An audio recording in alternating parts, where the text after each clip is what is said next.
स्वामी जी, बहुत बहुत स्वागत है आपका। और आप इस संत सम्मेलन कार्यक्रम में आप पधारे, हमें कृतार्थ किया आपने। तो सबसे पहले हम आपके आपके बारे में जानना चाहेंगे। आपका अपने परिचय बताएं। जी, मैं अध्यात्म गुरु महामंडलेश्वर स्वामी कृष्णानंद श्रीधाम वृंदावन से आया हुआ हूँ और मैं सनातन धर्म का प्रचार प्रसार करता हूँ। सनातन धर्म, सनातन हिंदुओं की एकता करने के लिए दिन रात लगा रहता हूँ। वेदों, पुराणों, शास्त्रों, उपनिषदों, श्रीमद् भागवत, महापुराण, राम कथा, शिव पुराण आदि सभी शास्त्रों पर व्याख्यान देना, कथा प्रवचन आदि करना, ये कार्य करके उद्देश्य एक ही है, पूरे विश्व में, पूरे भारतवर्ष में सनातन धर्म का प्रचार प्रसार करना। जी स्वामी जी, सामान्य प्राणियों के लिए आप कुछ संदेश देना चाहेंगे? देखिए, सामान्य प्राणियों के लिए मेरा यही संदेश है कि हर प्राणी को धार्मिक होना चाहिए, धर्म से जुड़ना चाहिए। स्वामी विवेकानंद भी कहा करते थे कि वो हिंदू हिंदू नहीं है जो आध्यात्मिक नहीं है। वह जीवात्मा को धिक्कार है कि जो धर्म के अनुकूल नहीं चलता है, धर्म के अनुसार नहीं चलता है। तो धर्म के अनुसार व्यक्ति को चलना चाहिए और धर्म एक ही है, सनातन धर्म। और अभी मेरा आना यहाँ ब्रह्मा कुमारी संस्थान में हुआ है, जो गुड़गांव के पास में है। तो यहाँ का जो वातावरण है अत्यंत आध्यात्मिक वातावरण है, शांतिपूर्ण वातावरण है, बिल्कुल इको पर्यावरण इसको हम कहेंगे, इको फ्रेंडली पर्यावरण है यहाँ का।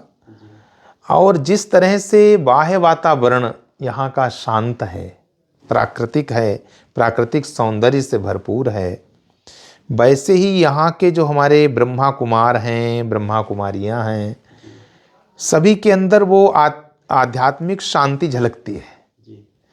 लगता है कि यहाँ जो है स्पिरिचुअलिटी जो है वो नृत्य करती है, एक संगीतमय, शांतिपूर्ण संगीतमय, एक आध्यात्मिक संगीतमय वातावरण। मैं शांतिपूर्ण संगीत इसलिए कह रहा हूँ क्योंकि जब वो संगीत, जब आत्मा का संगीत बजता है तो वो शांतिपूर्ण संगीत ही होता है। मुझे आपके यहाँ पर इस ब्रह्मा कुमारी रिट्रीट सेंटर में आने के बाद मुझे बड़ी अच्छी अनुभूति हुई। मैं यहाँ के जो माउंट आबू के ब्रह्मा कुमारी के जो महासचिव हैं,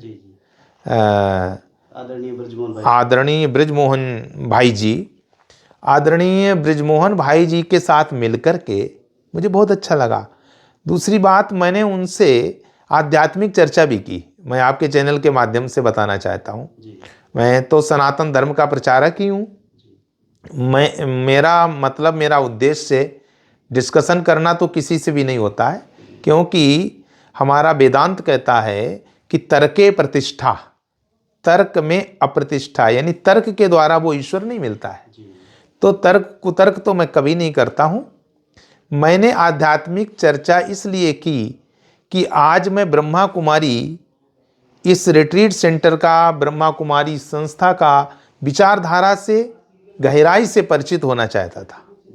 मैंने देखा कि ब्रिजमोहन भाई जी का जो आध्यात्मिक ज्ञान है वो काफ़ी उच्च स्तर का है और उसको सुनकर के मुझे बड़ा अच्छा लगा। मुझे अभी तक ये पता नहीं था कि ब्रह्मा कुमारी संस्था में भी ऐसे विद्वान और ऐसे सरल संत, साक्षात संत लोग विराजमान हैं और सेवा में लगे हुए हैं, संस्था को संभाल रहे हैं।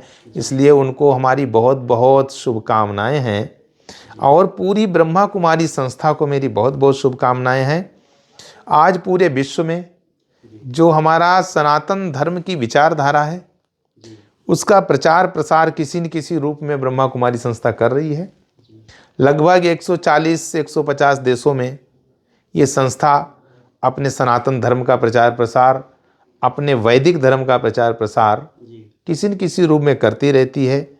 तो यहाँ की जो सेवा मैंने देखी है, यहाँ की स्वच्छता देखी है, यहाँ मैंने भोजन प्रसाद भी पाया है। आज जब मैं आया और पहले मंच पे गया, मंच पे जाकर के जो आज साधु संत सम्मेलन था, अखिल भारतीय संत सम्मेलन था, तो आज भगवा कलर और श्वेत कलर श्वेत कलर निर्लिप्तता का, स्वच्छता का, निर्मलता का प्रतीक होता है, सतोगुण का प्रतीक होता है। भगवा रंग ये सनातन का प्रतीक है। भगवा रंग परिपक्वता का प्रतीक है। भगवा रंग ज्ञान का प्रतीक है। भगवा रंग मैच्योरिटी का प्रतीक है। भगवा रंग उस मधुरता का प्रतीक है, उस परमात्मा का प्रतीक है। तो आज जैसे लग रहा था कि ये संगम जो है वास्तव में अविस्मरणीय है और मुझे यहाँ आकर के अत्यंत आनंद हुआ। जी। अंतिम प्रश्न आपसे स्वामी जी ये है कि जैसे आज साधु संतों का यहाँ पर आपने देखा कि इस तरीके से संगम हुआ है, तो इस तरीके के साधु संतों के साथ मिलकर के मातृशक्ति का क्या योगदान रह सकता है पूरे देश के लिए, पूरे विश्व के लिए? देखिए, साधु संतों के साथ मिलकर के जो मातृशक्ति है, मातृशक्ति की पहुंच बहुत अंदर तक होती है, घर घर तक। जहां तक साधु संत नहीं पहुंच सकते हैं वहां तक मातृशक्ति पहुंच सकती है। दूसरी एक विशेषता मातृशक्ति के अंदर यह होती है कि जो कार्य साधु संत नहीं कर सकते हैं वो कार्य मातृशक्ति कर सकती है। मातृशक्ति जितनी आसानी से लोगों को जोड़ सकती है, उतना पुरुष वर्ग जो है उतनी आसानी से लोगों को नहीं जोड़ सकता है। इसलिए मैं तो मानता हूं किसी भी चीज के प्रचार प्रसार में यदि कोई व्यापकता चाहता है तो उसको मातृशक्ति को जरूर जोड़ना चाहिए। और मेरा अपना अनुभव है कि जो मनुष्य, जो पुरुष मेडिटेशन करने के बाद मस्तिष्क की जिस स्थिति में पहुंचता है, मातृशक्ति को वो परमात्मा, वो शक्ति जन्म से ही दे देता है। बगैर मेडिटेशन किए हुए ही उसके अंदर किसी भी चीज के प्रति कंसंट्रेट होने की क्षमता होती है। ये मैंने आध्यात्मिक चर्चा की, ये अनुभव की बात है संतों के। तो इसलिए मैं आपसे यही कहूँगा कि यदि आप मातृशक्ति को आगे करते हैं तो ये संस्था का प्रचार प्रसार भी बहुत होगा। साधु संतों को भी आप जोड़िए, साधु संतों में जो मातृशक्ति है उसको भी जोड़िए, जिससे अधिक से अधिक लोगों से संपर्क हो। घर घर जो मेडिटेशन का अभियान चलाओ, घर घर में जाकर के लोगों को, जैसे किसी मोहल्ले में, किसी कॉलोनी में, किसी गांव में 1 लोग 2 लोगों को चुनिए, 4 लोगों को चुनिए, उनको दायित्व सौंपिए। क्योंकि मेडिटेशन आज के समय में, आज की भागती हुई जिंदगी में मेडिटेशन जो है, ध्यान जो है बहुत आवश्यक है। क्योंकि व्यक्ति को कहीं पर भी शांति नहीं मिलती है, कहीं पर भी उसको चैन नहीं मिलता है। हर व्यक्ति शांति चाहता है और बगैर शांति के सुख नहीं मिलता है। और वो शांति यदि कहीं मिल सकती है तो वो भौतिक पदार्थों में नहीं मिल सकती है, वो केवल उस परमात्मा के चरणों में मिल सकती है, और वो केवल मेडिटेशन में मिल सकती है, वो केवल ध्यान में मिल सकती है। बहुत बहुत धन्यवाद स्वामी जी। आज आपने जो हमारे दर्शकों को जो मैसेज दिया है, जी जरूर जी, हम समझते हैं कि इससे बहुत लाभान्वित होंगे।